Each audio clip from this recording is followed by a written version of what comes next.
The population of hedgehogs in the UK has plummeted by a quarter in the last decade. The ripping out of hedgerows and a growing urbanisation are just some of the reasons the prickly animal is endangered. And that's why helping it to survive has become even more important.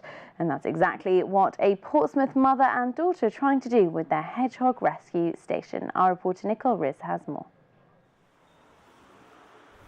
With the number of hedgehogs dramatically falling over the last decade, a safe haven like Bird's Hedgehog Retreat is worth a fortune for the spiky animal. People bring hedgehogs to us that are injured, and also the ones that want rehabilitating. We also take in babies. Mums usually go away and leave them. Sometimes we get 4 or 5 in at a time. We bottle feed them and wait until they get to a specific weight, and then look after them until they're ready to go back into the wild. We've got a lot of carers that take them on until they're ready as well. And we've got a little hospital set up down there and a vet round the corner that helps us out from time to time. The main thing we like to do is to make sure they go back into the wild and to educate people about how to look after them. A lot of people think that if they leave them, they'll be fine, but they do need picking up pretty quickly and brought to a hedgehog rescue place so they can be looked after. If it's uncurled, then or in the road, or if it's out during the day, that is definitely wrong. A lot of people think that if it's out in the daylight, it's okay. Sometimes they roll up into a ball, but because they've been hit by a car or dogs get hold of them, it's very difficult to tell. But basically, if they don't curl up, or you find them out in the daylight, that is the main thing, I think. Only a couple of days ago, Pamela and her daughter Linda took in a hedgehog that needed its eye removed. Unfortunately, they have witnessed many other dangerous injuries in the animals.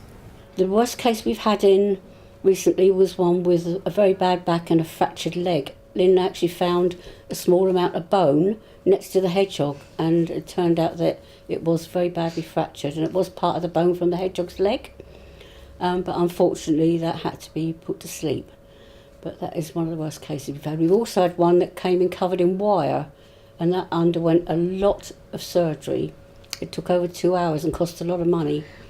I have to say that because we are just fundraising for ourselves, and sometimes you want to do everything for them and it isn't always possible.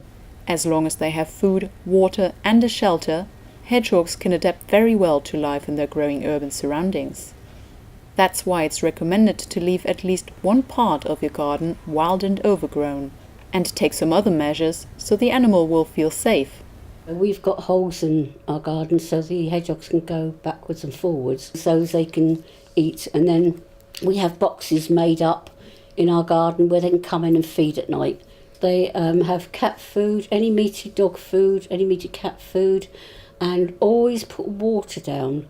A lot of the hedgehogs we get in get dehydrated, and this is a very big problem for us because we have to rehydrate them before we can do anything with them. And when you have your little garden parties and whatever, don't build your bonfires until you actually need them, and then please just check underneath to make sure there's none there. A lot of hedgehogs are getting burnt because people don't check them, and it's not a very nice thing to happen to them. Nicole Ris for That's Solent.